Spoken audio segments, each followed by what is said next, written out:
Ladies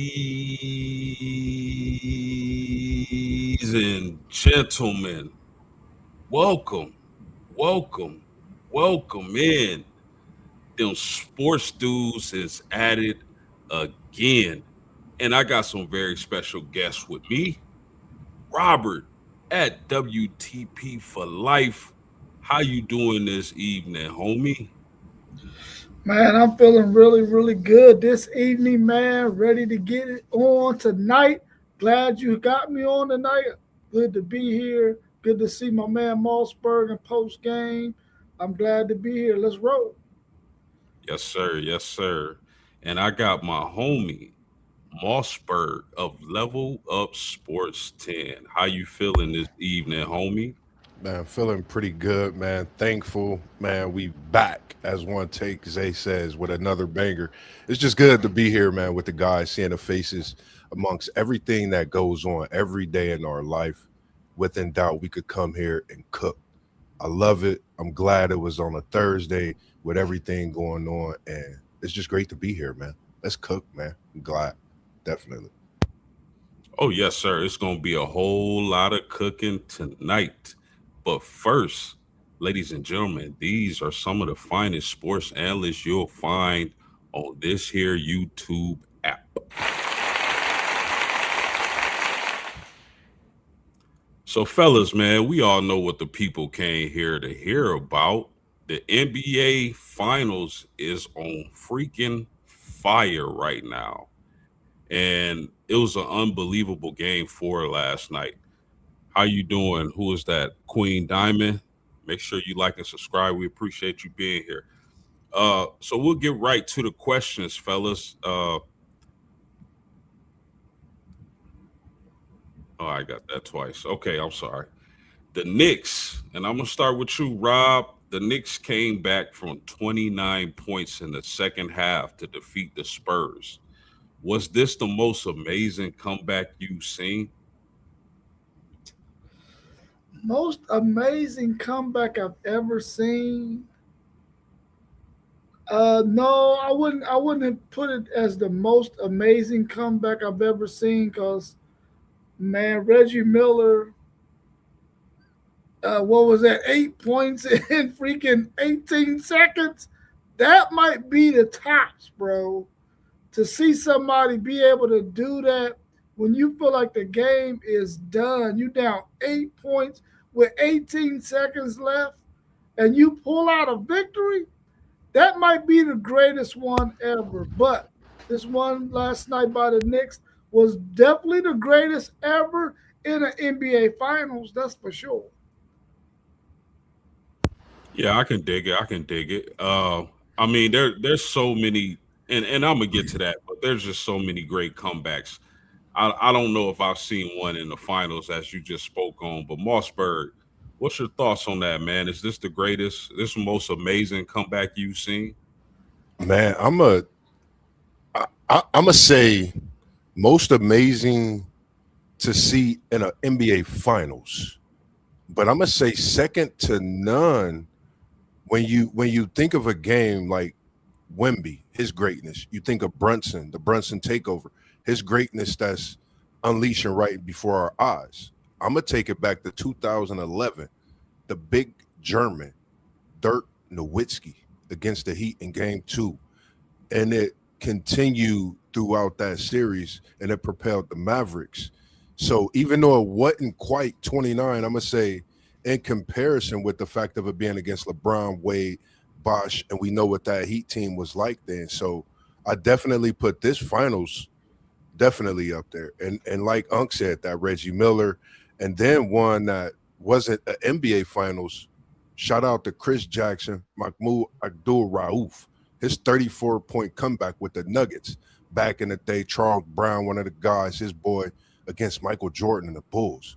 Just thinking about comeback wins, but this definitely cements itself as a top three, but probably tops in the way this New York team has been rolling through these playoffs. And I was in the Garden as well. So I would say it's definitely one of the tops in all time for sure. Yeah, that's for sure, man. I mean, if you just want to talk about comebacks, one of the most amazing comebacks I ever saw was, of course, my Indianapolis Colts, Peyton Manning on a Monday night on the road at Tampa Bay, down 21 points with 3 minutes and like 40 seconds left. And they come back and win that game. 3 minutes and 40 some seconds left against Warren Sapp and that Tampa 2 defense. But we talking NBA finals, and NBA finals terms, I haven't seen anything like that. It's kind of strange, fellas, because even as I kept seeing San Antonio knock down three after three after three, man, I was starting to turn the game off like, man, it's over with. But then some kept telling me, man, no, this feel weird, man. This too good to be true.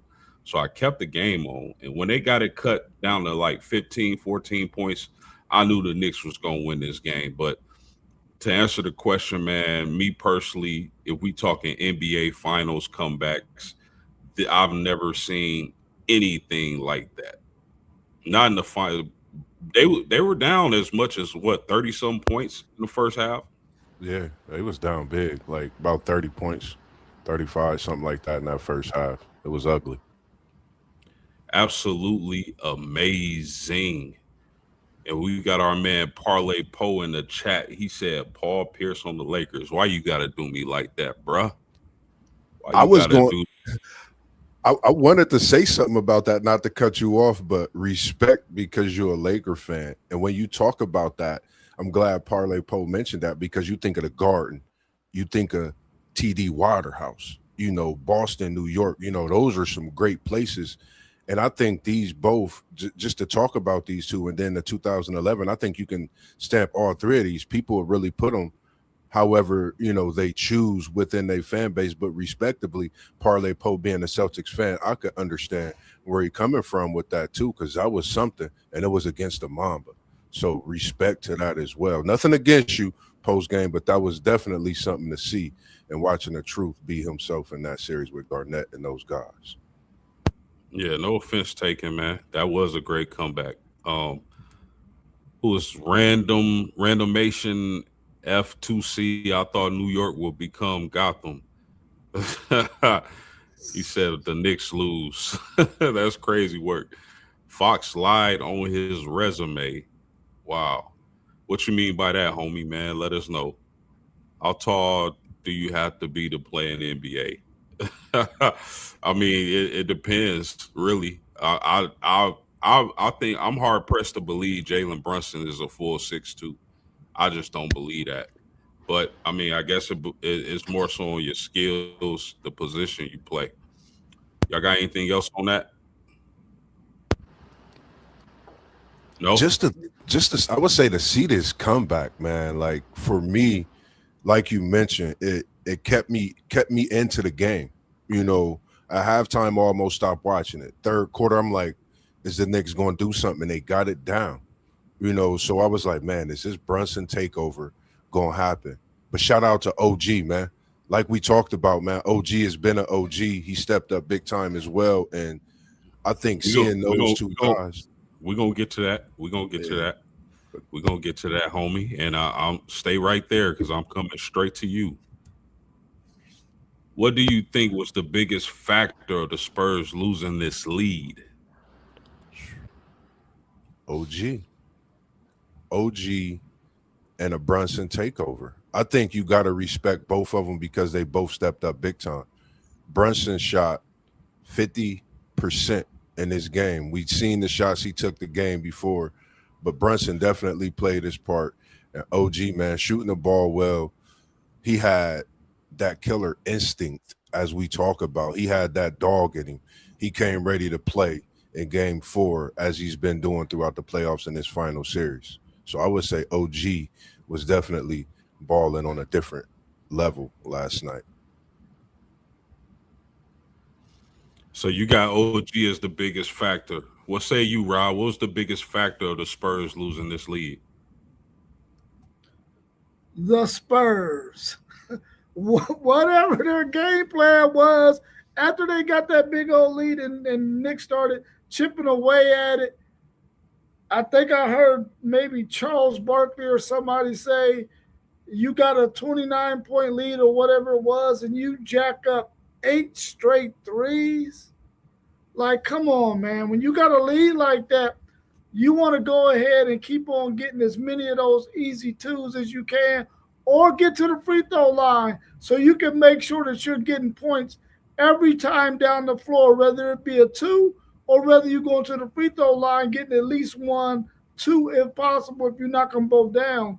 But it was definitely the Spurs. Whatever their thinking was down the stretch, maybe they thought it was over. The Knicks wouldn't make a run at home. You never want to think like that in the NBA because no lead is safe in the NBA. Reggie Miller showed you you can be down 8 points with 18 seconds and win a game. So it was definitely the Spurs. Whatever they were thinking down the stretch really hurt them. And then when you look at the two boneheaded plays by Fox on the last two possessions, I mean, defensively on the last one, on the game winner, and then the play before that, I mean, it's the Spurs, bro. The Spurs gave away that game. Yeah, I think. See, fellas, this is the reason why. Well, part of the reason why I picked the New York Knicks to win this series. I do not like teams where their best players are still super young and don't have much playoff experience, don't have much title experience. We've seen it with the Orlando Magics back in the day with Penny and Shaq. Super talented, uber talented team, but no finals experience. We've seen it with OKC with Durant Westbrook, uber talented, no finals experience. And we've seen it with the San Antonio Spurs, super talented team. I think the Spurs are going to be a problem in the West for years to come. You better get them now while you can because once they take off, it's a wrap. But I thought the Spurs' lack of experience in big playoff matchups. Not what I'm trying to say is, yeah, they had big victories over OKC. OKC probably would have beat the Spurs had they been healthy, but that's a different story. But when you talk about finals experience, I do not like young teams where their best players are still extremely young that make it to the finals. I just don't, and history shows that. I think the Spurs shot themselves in the foot. Their lack of experience, their coaches lack of experience in a game like this is what did them in. You heard Charles Barkley and those guys going off on how stupid the Spurs and Fox was. I think it was lack of experience. When you get the ball like that, and all Fox had to do was run the clock out as the Knicks attempted to foul him and he went for the layup and what a huge block by OG Ananobi. So I think it was more on the Spurs for losing a lead like that. How do you lose a 29-point lead in the second half, bro? That's just nasty work, man. Any other thoughts on this, fellas, before we move on? Just thinking of big. I just always go back to what you mentioned about the key points of the game, the last few minutes: turnovers, free throws, missed layups, defense and foul shots win championships. On the other end, New York did everything that way that San Antonio didn't. So just kudos to New York and clawing back, fighting back, having that crowd behind them, and just being resilient. That's one thing that they have been doing throughout these playoffs, being resilient, knowing the task at hand. That's for sure, homie. Who is the tallest man to play in the NBA? Wasn't it Manute Bowles? I think George Manute Bowles, Mearshon, George George Mearson. Mearshon, I Yeah, I think think it was Manute George Murson or Sean Bradley. One of those two might have been. I think it was Murson though. Mearshon, yep, 7'7". Yeah. I remember him. You want to smell like me? Yeah, I remember him, man. Our man SEC Shine, he said Spurs went ice cold from three and NY hit some for sure. I don't even Anyway, do you believe Duncan can take over as head coach in the near future? I mean, Dunk Truck was on the coaching staff a few years ago, so I mean, that probably isn't far fetched. He said Wimby seems like the most mature player there is. I don't know about that. Uh, Queen Diamond said, "Who you think youngest NBA player to ever play? When did Kobe Bryant?" It was Kobe, yeah. Bang, rest in peace.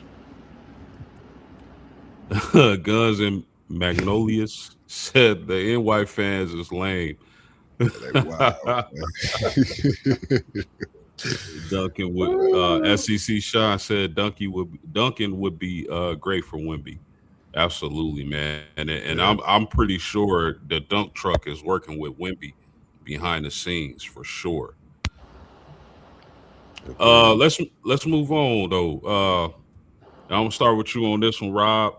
Will the Knicks close this series in Game 5? no, they're not going to close the series in Game Five. The Spurs are going to come out with a certain level of tenacity because that Game Four left a bad taste in their mouth, and they don't want to end their season on that. They're going to win this next game, Game Five, and I feel like they understand that. Listen, we gave one away. We might have even given two away, but we got to go ahead and get this win and extend this daggone thing. Because I'm telling you now, if they get it to 3-2, it's a totally different series at that point. I thought it was the same way when it was 2-1 and the Spurs came out kicking tail in Game Four, but then they had a brain fart and messed it up. But I think they're going to do the same thing in Game Five, and they're going to win it. Yeah. Do you now? Let me ask you this, Rob. And I'm gonna get your thoughts on this too as well, Mossberg. Do you think do you think the Spurs are demoralized from losing a game like that? Do you think that losing the way they lost, do you think that's going to affect how they play in the next game? I mean, I think losing like that is going to affect the way they play because they're going to come out and be a little bit more hungry because they know that they gave one away. I don't think it's going to bother them mentally to the point where they have a bad or off game. I think they feel like they gave one away, um, and I don't think they're going to let that happen again in Game Five. I think they're going to go out there and play really, really tough against the Knicks, and they're going to get that Game Five. It's going to affect them, but it's going to affect them in a good way. Got you, got you. Mossberg, are the Knicks going to close this series out in Game 5? No doubt that they will not close it out. I just think, like Unc said, man, Spurs had one right there in their hand. They had it in the palm of their hand, right there, itching. They just didn't scratch it. And I think they're gonna come out, like you said, with that intensity. And no disrespect when I say this, with all respect. And I respect the nuns. Those nuns come out. We know what they've been doing when they show up. Spurs has been playing at a different level, so we got to respect that. If they show up, the Spurs definitely play at an even higher level. They at home.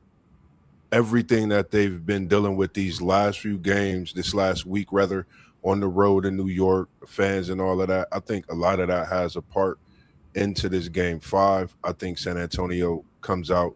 They try to put a hammer down in the first few minutes of this game in a way and not let a lead get away if they can have that like they and unlike last game in Game 4.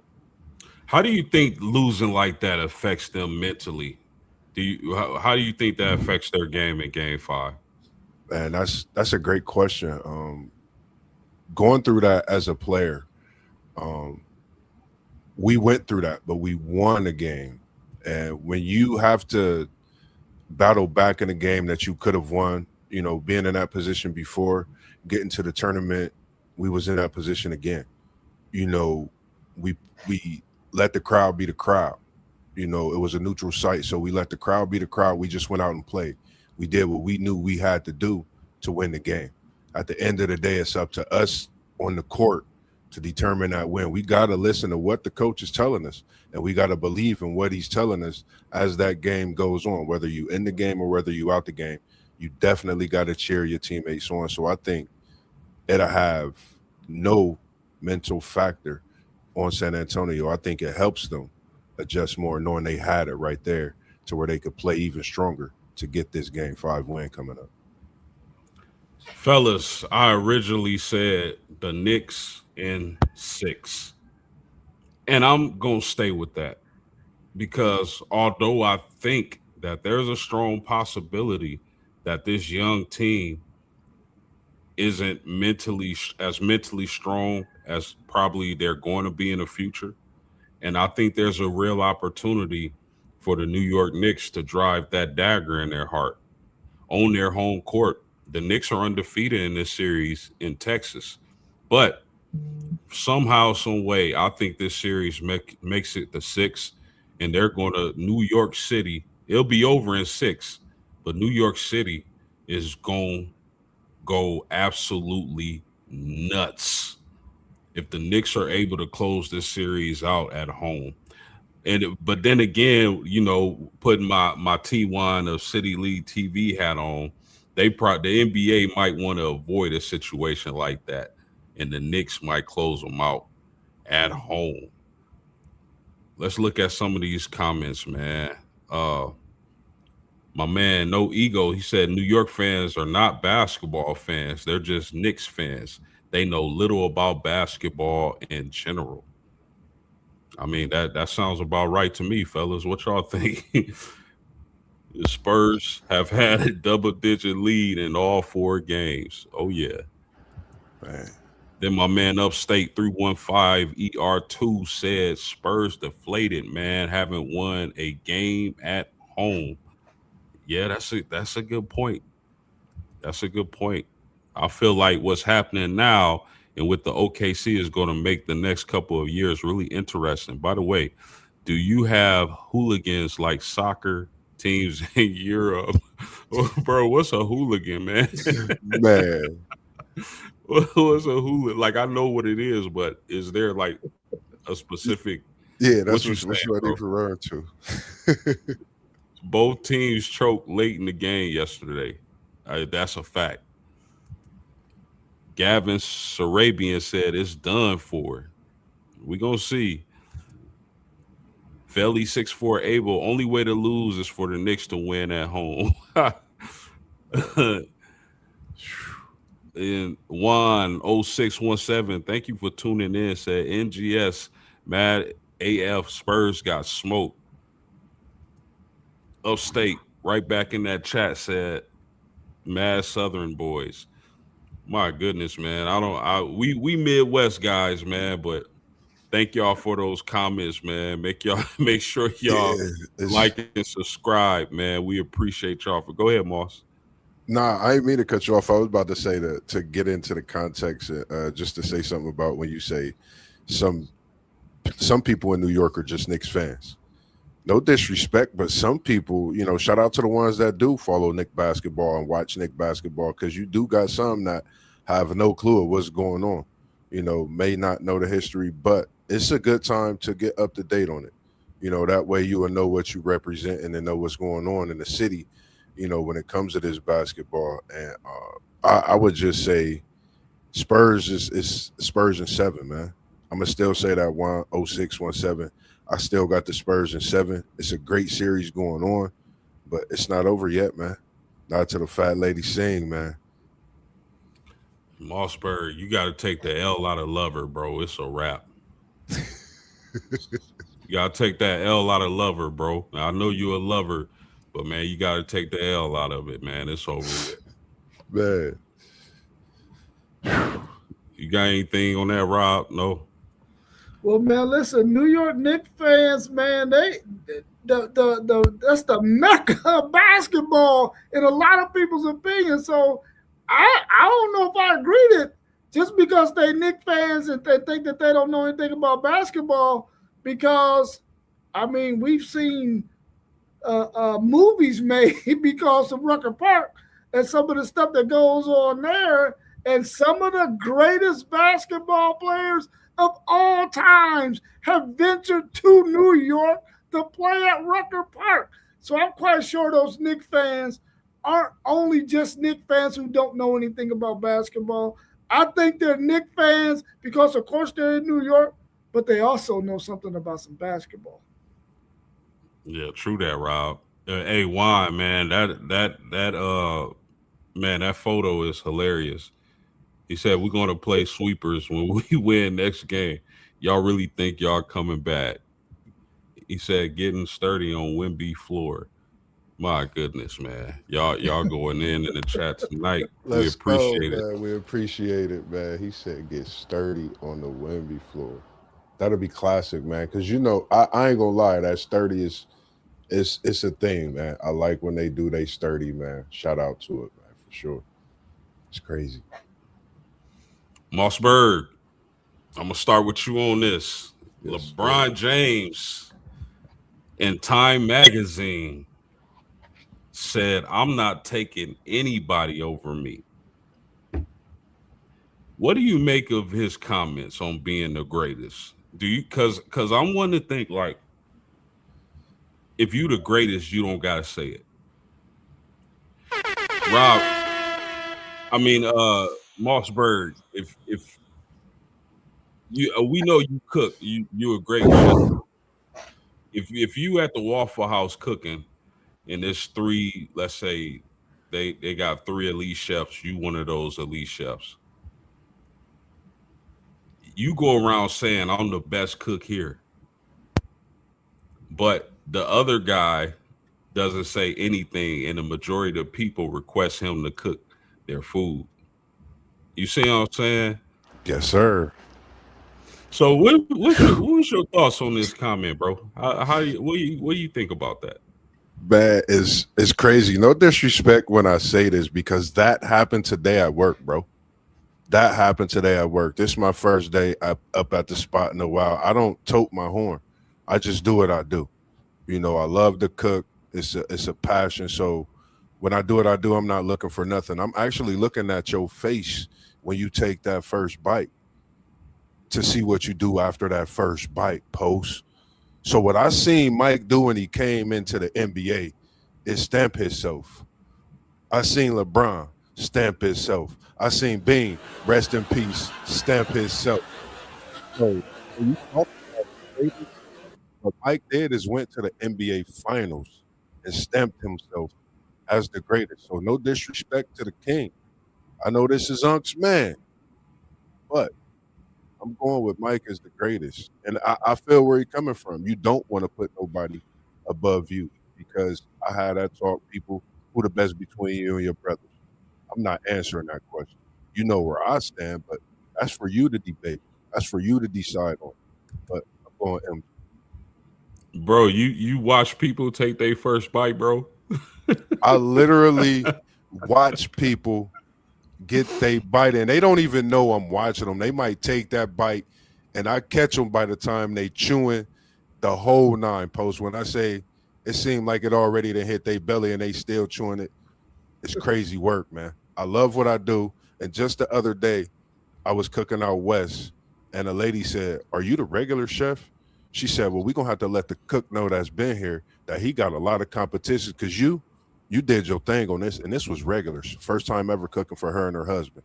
I love what I do, and I don't mean to brag about it, but if you come to the WTP reunion, shout out to the WTP sports dudes, everybody that's gonna be a part of that, you'll see Mossberg on the ones and twos, and we not talking about DJ, we talking about with them utensils cooking up. Yes, sir. I will be there this year cooking up. Rob, I know LeBron James is your man. I know that's your dude, your favorite player. You got him number one all time. And I respect LeBron James's game. I think he was an absolute freak athlete. I just don't think he's the greatest to ever do it.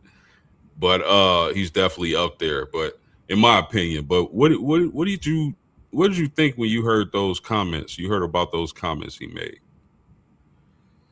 Well, when I heard it, I said, LeBron James, you must not know about the unwritten rule when it comes to greatness, bro. You are not supposed to ever utter those words out of your mouth. Others are supposed to talk about you in that category of being the GOAT. Now, LeBron James is my GOAT because I feel like he is the greatest player of all times because of what we've seen him do for such a long period of time. The fact that he can rebound, assist, score. No, he don't have a huge bag, but he can put that ball in the hole. And he only got 4 championships. That is true. But I think LeBron James is the best basketball player I've ever seen. That's for me to say and for others to say about who they think their GOAT is. You should never utter that out of your mouth, LeBron James, because that's for other people to do.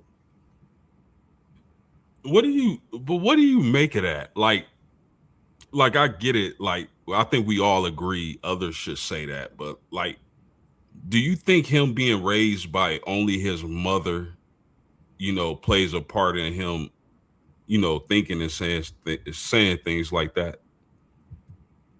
Well, I really feel like when you think back on LeBron and the all the hype that he came in with, and for him to live up to that hype, that has to do something to your ego at some point.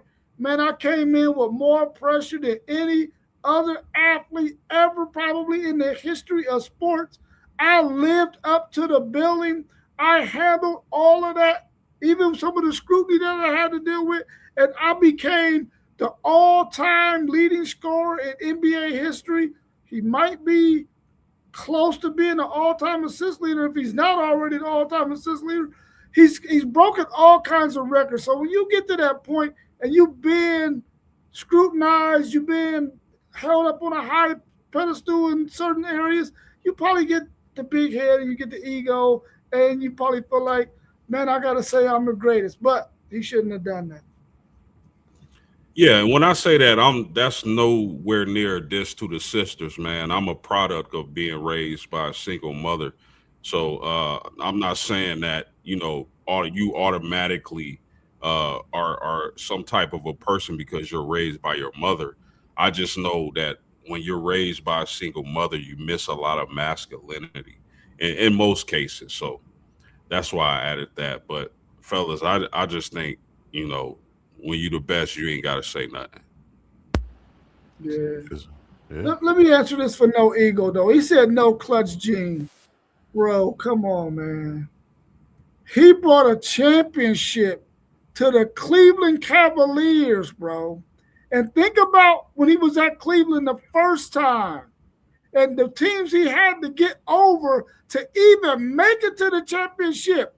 He bust Detroit's A. He bust Boston's A. Come on, man. Talk about no clutch gene. I think on Boston he dropped 40 something or something crazy like that.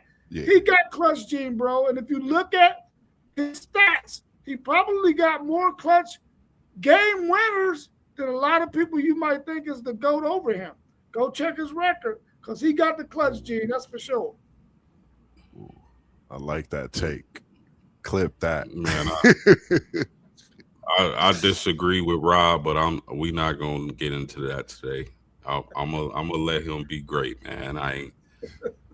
So let's move on, man. Because I was about to say, I was going to say something on it, but we'll say that for another one because this is getting good with that. Yeah, Go I like ahead, that bro. question you put in there.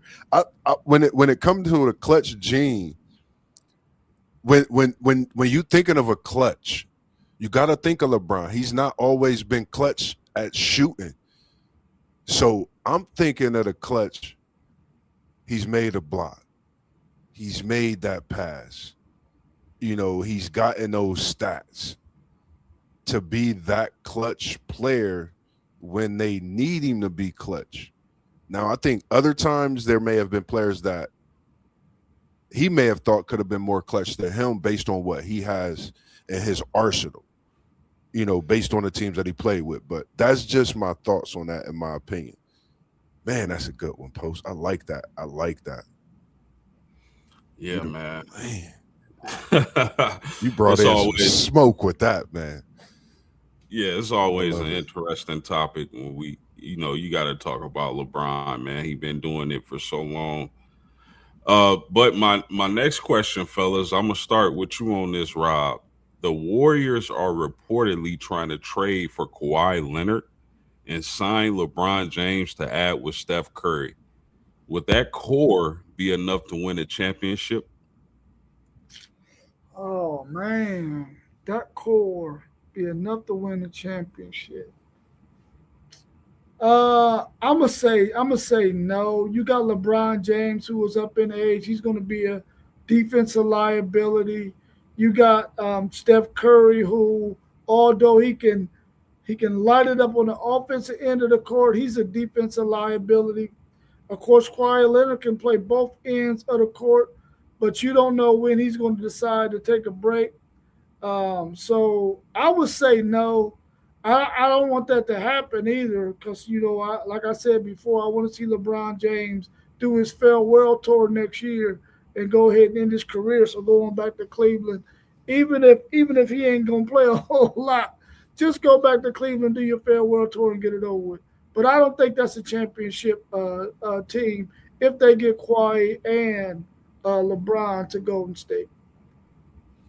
Yeah, they definitely gonna be well rested because none of those guys gonna play much in the regular season. And I don't even know if they gonna qualify for the playoffs, man. But Yeah. go ahead, Mossberg. What you got on that core, man? That's just my same thinking, man. You're talking about an 82 game season, and then you get into the NBA finals and winning a championship. That's 100 plus. That's a lot of added miles on three bodies that has mileage on it already. And throughout these last few years, they faced some injuries. We know it. Curry and Kawhi, the injuries that they face and the time that they've been out, to where when they come back, they trying to get themselves back, but then they still need that added rest to be themselves. So for a championship, nah, it just really depends on what other pieces is made in these deals, because that West is wild. You see what we dealing with OKC.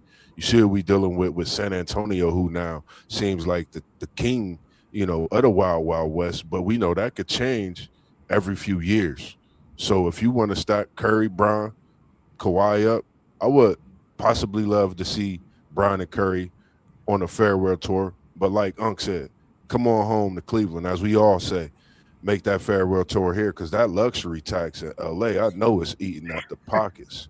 So, that's just something I thought about. That'll be a heavy tax on the championship coming to LA. So go ahead, come home, get all that good money, less tax. And we the people here might put you as the king on that Mount Rushmore, man. I don't know. A lot of people say that. Coming home and do it. Uh, fellas, I like the idea of it, but that team isn't going anywhere in the West. But I mean, with San Antonio and Yeah. OKC and Denver, they not getting past those teams. But I do believe LeBron James wants to stay in LA.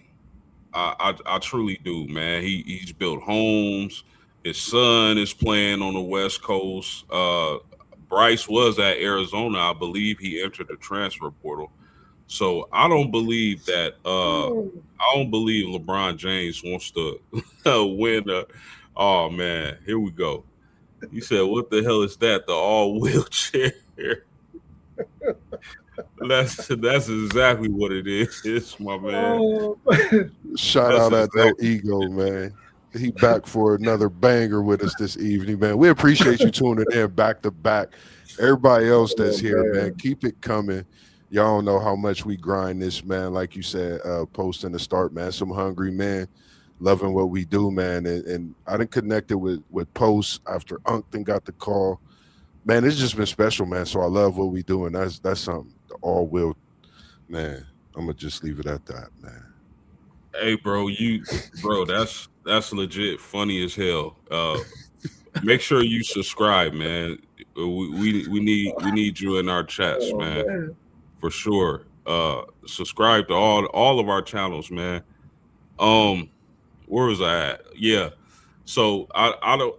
My bar. I was at the barber shop. My barber said something really interesting. I don't think it's gonna happen, but he said, "Why not Washington? Why not LeBron go to Washington? You got Anthony Davis there. They got a top what 3 pick. They got Ice Tray there. Why not Washington?" He said, "We've seen Golden State. Why not Washington?" And it to me it was interesting, but I don't think that's going to happen because I truly believe LeBron James wants to stay on the West Coast. Any closing thoughts on this, fellas? Man, that would be like just thinking of that. Like, I'm not gonna get into that aspect. Just think real quick. I think all of y'all. I mean, we understand each other very well. Brian going to Washington. We just gonna go on to the next topic. I'm gonna just leave it alone. Like that'll be something different. Yeah, for sure, man. Uh, yeah, that's our basketball fix, man. I hope y'all enjoyed that because we about to move on to a little college football. If y'all don't mind, I know y'all don't mind because y'all like hearing the sports dudes cook. Yes, sir. And I'm gonna start with you on this, Rob. Texas Tech is currently favorites according to FanDuel to win the Big 12. Would you respect a national championship game victory from the Red Raiders if they accomplish that this season? I mean, if they win it, I gotta respect it. I mean, yeah, I would respect it, but I just do not see that happening. But yeah, I would respect it if they win it. Yeah, I'm gonna respect it.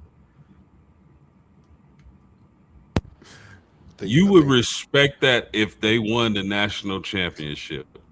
Well, because I heard you flame broiled the situation the other day, bro. So you Yeah, you would respect if Texas Tech went on a crazy run, made it to the Natty, and won the championship. You would respect that. yeah, the reason why I'm respecting is because I really don't think Brandon Sorsby is that good of a quarterback anyway. So if they do win it with Brandon Sorsby or any of those other guys, then that means that Texas Tech team as a unit had to be really, really good. Because if you look at the people that we think is going to be in their way, I mean, you got Ohio State, you got Notre Dame, you got Texas, you got Miami, you got Oregon, you got some really, really good teams that we expect to make the college football playoffs. And for them to beat two or three of those teams on their way to winning the national championship with a bum quarterback like Brandon Sorsby, I would have to respect that because that means that that team was really, really good. Okay, now that you say it like that, I get it. I get it. I understand. Mossberg, what about you, man? Would you respect that championship? I'm with Unc understanding exactly what he said. But like he said, that's going to be some mountain to climb. And Texas Tech, honestly, they're not even going to be in the Big 12 championship. You talking about teams coming out for their neck. No offense to it, but I'm just speaking of real, man. How would you feel if a quarterback did what he did and you playing college sports and you got to go out and play? If that was you, on the other hand, these are the things you got to think about. And like you said, Unc was cooking with T1, the City League TV the other day, Tuesday. They got to go see that. But I'm going to respect it on that aspect. But Texas Tech, you heard it here first. No Big 12 championship. It's a couple teams in the way. That's really interesting, Rob. Mossberg. But before I get to that, let's welcome in T1 of City League TV. How you doing this evening, homie? I'm good. What up, fellas, man? I came in too early. It wasn't started yet. I left and got into this BMF thing, and man, and just lost track of time. I'm salty. I looked over everything. I planned on being here, and man, life just got the best of me. How y'all brothers doing, man? We good, bro. We good. Feeling pretty good, man. Good, good. Yeah, everything is beautiful, man. I'm glad you could join. Real quick, man. Time, man. See, this is why I do this. This is why we do this. Comments like that.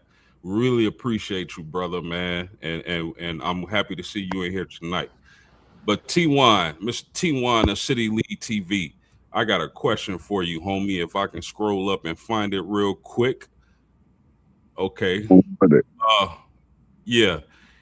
If Texas Tech was to go on a run and win the national championship with everything they've been going through, with everything, the whole Sorsby situation, would you respect that championship? I mean, if they win it on the field, I got to. Like they put it through the courts. Court said there's nothing to see here. I mean, it is what it is. He gets to play. If he goes out there, balls out, they win every single game, win the natty. It is what it is. That gambling didn't have anything to do with, any of those games that he could hypothetically win and get a national championship. So, you know, you play the game, you either win or you lose. And if he go out and win them all, including all the playoff games, hey, kudos to him. And he gonna go to the NFL and make some more money. It's a Bro, gamble off.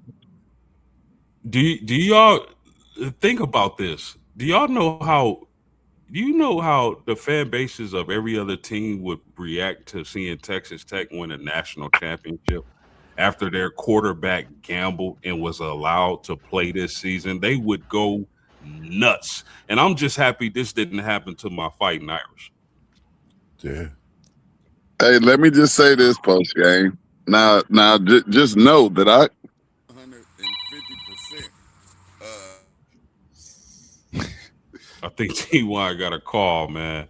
Straight up businessman popping off, man. But I'm a intercept and grab that fumble off the tip ball that got fumbled on the ground, but we pick it up because we're a team, and it's something, man. That's why I say what I say. I don't think they're gonna win the Big 12. I think that's like, if we from the same hood like we are, like how we from the same hood. For example, I was a hooper. If we go play Whetstone, and I know they shooting guard, he been eyeing our practices from somebody he know at the school that he been talking to. Guess what? He on my radar. I'm locking into him. I'm locking him up, and we going at it. So you got to think with this Texas Tech situation, with everything brewing, nothing against, this is the world we live in today. People gonna have some kind of animosity against that university. We already seeing it. So my thing is, Texas Tech, they got a target on their back. They got to go out and play like national champions from week 0, week 1, week 2, week all the way up until are you getting to the Big 12 championship? Are you even a talk of the Big 12 championship? It's so much that's brewing behind this. But like you said, they're not going. My opinion, it's not going to be no Texas Tech Red Raiders in the Big 12 championship. No disrespect, but I think that's just added with how the teams in that conference going to play against them this season. Hey, I was just trying to say this before that phone rang though. I'm not with anything that happened down there in Texas Tech with this quarterback. I think it's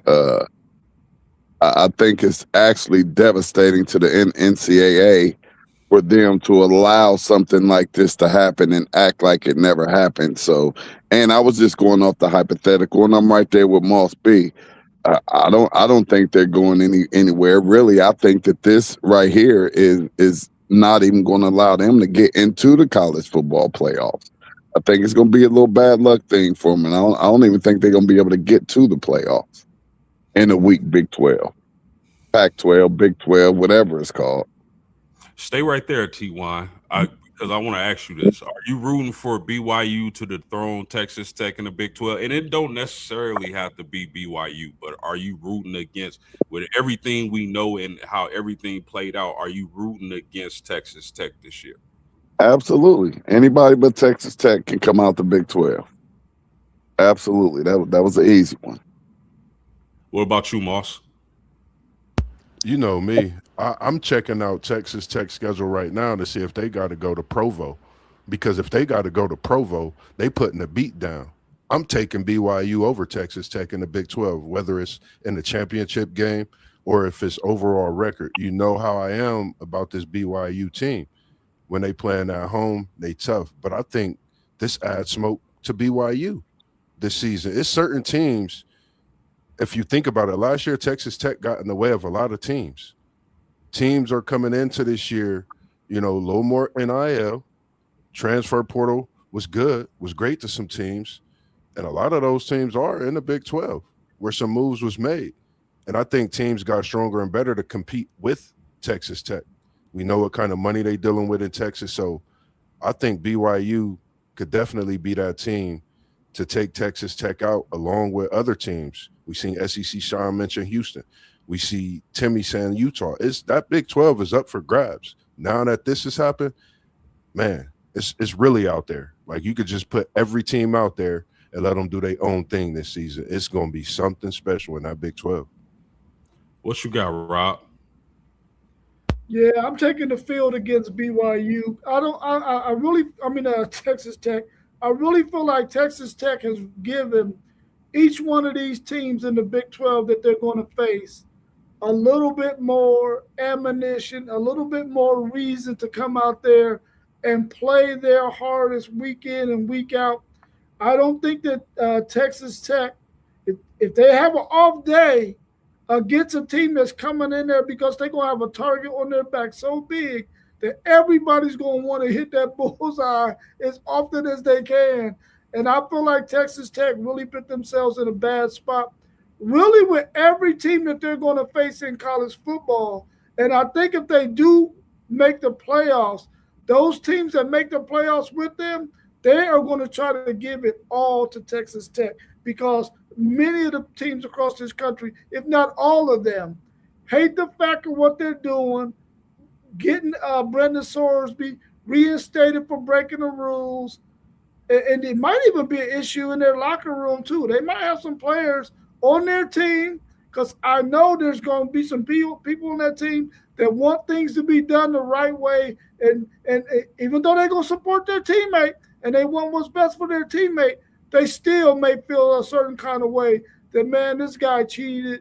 He did something he cheated. He did something he wasn't supposed to do. He shouldn't necessarily be in the locker room with us because it can sort of divide us at some point. I think Texas Tech is not going to win the Big 12. They might drop 2 or 3 games because I think they're going to have times where they're not going to be playing as well in a game. And a team like Utah, Houston, that might be on their schedule might pick them apart on one of those weekends. Let me ask you this, Rob, before we move to our next segment or question. How do you think like the situation? Because I know you just kind of broke it down, but you did that as I was thinking of this question. Like, how do you think the situation affects Texas Tech negatively or positively? Does it hurt their locker room or does it make them band together? What do you think? I really do believe we got a lot of young people out there who want things to be done the right way. You have a lot of coaches out there who preach doing things the right way because they see a society of people out there who are not doing things the right way and how it's messing up society. So I think in that locker room, you're going to have players and you're going to have coaches who feel like, listen, we got to do things the right way. And in this situation, we're not doing things the right way because we're trying to win football games as opposed to keeping our integrity. And I think it can mess the locker room up a little bit. Now, of course, that's your brother in battle, and you're going to want what's best for him. But I guarantee you, the majority of those players probably feel like, listen, we should go with a different guy and move on from Brandon Sorsby and this mess we got going on with him. T1 of City League TV, you there? What you got on this? Do you think that situation hurts the locker room, or do you think it makes them bond together? I think it make them bond together. If he's on that team, that's your brother, and you got to be all the way locked in with it. So I don't think it hurts I don't think it hurts the locker room at all. If it does, it's silent, and then that's what hurts the locker room. But if it's a real life brotherhood, like all football teams are supposed to be, if he has the okay to play and the okay to go, that's my brother, and I'm gonna give him my all. I'm gonna protect him. I'm gonna catch his balls. I'm gonna run hard when he hand it off. So Don't think it messes up the locker room at all. They all want to win at the end of the day. What say you on this, Mossberg? How you think it affects the locker room, the camaraderie of that team? I'm in agreement with T1, like Unc said, man. Like that brotherhood, you know, '01 brotherhood is something I think of going through things like this. Um, Adversity is what it is. You know, they facing some adversity that no university really, if you think about it, has ever faced in college football. This is something bigger than college football right now. You know, you're talking about kids, even though the coaches are adults, but some of them are young men, you know, in their age on that on in that locker room and on that sideline. So I think it brings them closer. They're playing for something stronger than what everyone like us may think. You know, they plan for that brotherhood to understand that mistakes happen.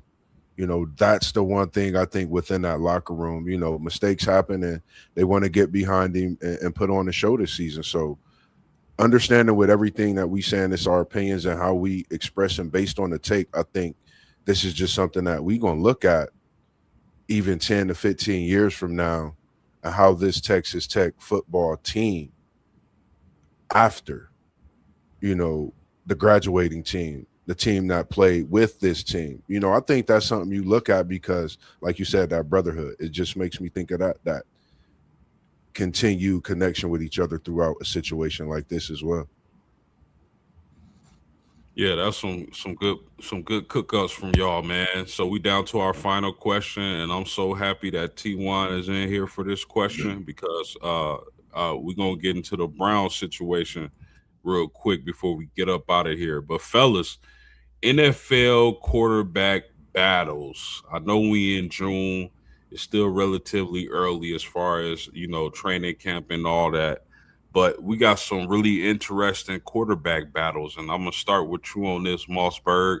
You got Watson versus Sanders in Cleveland, Tua versus Penix in Atlanta, and Kyler Murray against J.J. McCarthy in Minnesota.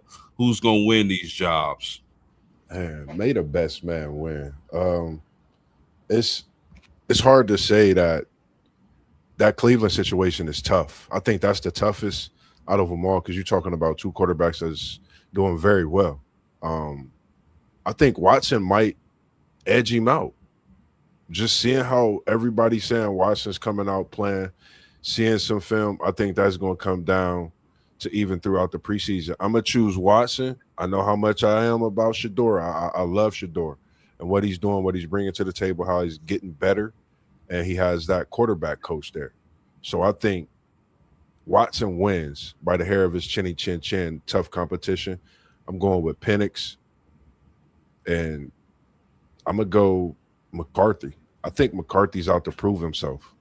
I think he really want to prove himself as well as Murray, but I think McCarthy, being that taller quarterback, might have that advantage. Bro, you crazy if you think McCarthy beating out Murray. But let me ask you, bro, why Penix over Tua, bro? I think what I seen out of Pennis, I think he just needed to work on some things.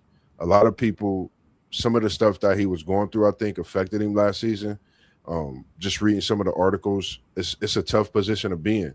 Atlanta starting quarterback, that's not an easy position. So everything in front of him, I think he sees it. I think he took the work and put that work in. And then you think about Tua and his health. That's another reason that I choose Penix. It's a tough thing, but just based on, you know, it's good to see him overcome. But I like Penix and his betterness that he's taken over the offseason, getting better and working on the things needed to be worked on. And he could be a franchise quarterback. Okay, what you got on this, Rob? QB battles. When it comes down to Watson and Sanders, I think when you look at the contract that Watson has, most owners do not allow a guy making that kind of money to sit on the wood. And I feel like they understand that Cleveland's not going to be any good anyway, and they're looking to their future. So they got to give Watson enough of a chance to see if he can continue to be their quarterback of the future.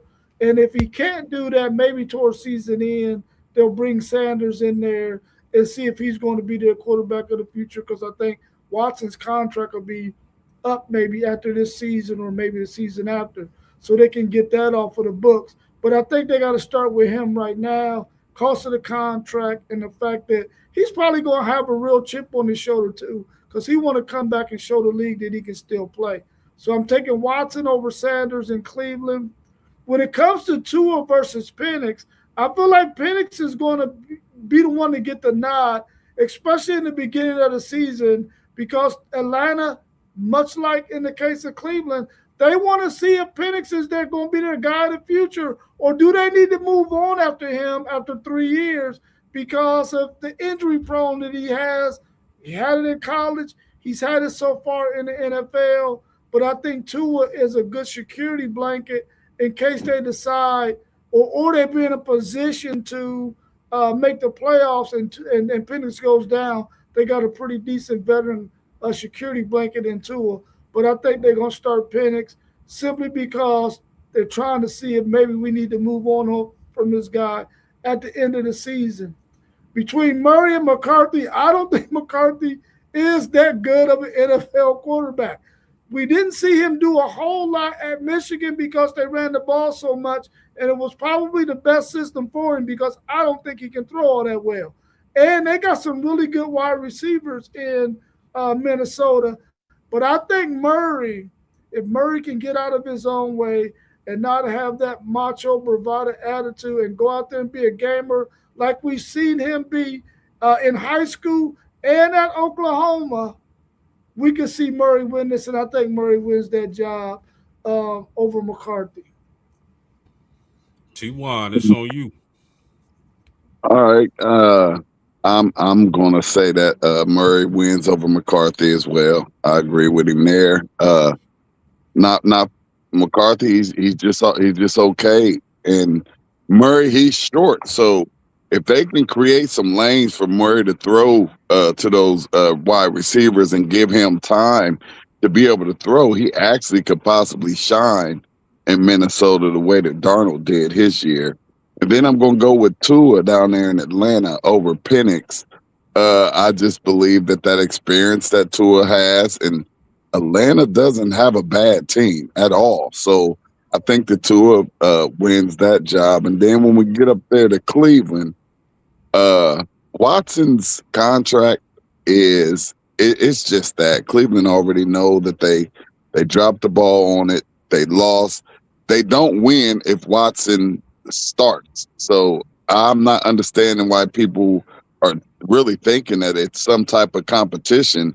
There's nothing to gain from Watson starting, not one single thing. There's nobody that's going to trade for him midway through the season or whatever or whatnot. There's absolutely nothing to gain from him. Cleveland is already, they washed that money real good with Sanders. They're not paying him anything. So therefore, they have already kissed that money goodbye. And right now they have to see what Legendary has to offer, and it looks like it's a quarterback competition, but really it's just Watson helping Shador gets to where it needs to be. And if something happens to Shador, Watson can step in. But this is Shador's show right now, so I'm going with Shador up in Cleveland. So you're not buying into any of the Deshaun Watson hype? Oh no. And Watson always looks good in the postseason. Preseason. He always looks good in camp. He looked great. He looks phenomenal. I mean, he throws great balls. He moves in the pocket really, really good. He looks like that Deshaun Watson that we saw, 6 years ago. That's what you're seeing in these OTAs, and that's what you see in the preseason and all of that. But we don't know if he can stay healthy. So why would we sacrifice Sanders? That those games that he need to get up under his belt and grow from last year. So I'm not buying none of it. It's not a competition. It's what Watson is doing is what Watson has been doing for the past 9 OTAs. looking really, really great in shorts and shoulder pads. Look, fellas, for me, this is interesting. Watson versus Sanders in Cleveland. I just don't believe that with all the injuries and surgeries Watson has been through, that he's going to be anything like that quarterback he was for Houston. I gotta see it. So I'm taking Sanders in this one. Tua versus Penix. As of right now, I'll go with Tua just off the simple fact Penix still needs to get healthy. He missed the majority of last season or the latter part of last season with an injury. So it'll be interesting to see where his health is at and if he can live up to that first round draft pick that they spent on him. And then Murray versus McCarthy for me is a layup. I think Kyler Murray has the goods. I don't think he got along with the management in Arizona, and I think there was a lot of beef, internal beef in that situation. I think Murray in Minnesota with that style of play and the weapons they have, I think he's going to absolutely ball this season, fellas. So that's my thoughts on that. Man, what a beautiful, beautiful stream. And shout out to y'all because we held viewership throughout the duration. So that was really exciting to see, man. So Sir, I yes, mean, sir. thank y'all for tuning in. My homies, thank y'all for rocking uh them sports dudes, as T1 like to say. We was in the building and now we out. We Peace. up out of here. Peace. I love y'all, fellas. Peace. Love you too, Unc. You already know it, man. For Yes, Love sure. you sir. too, man.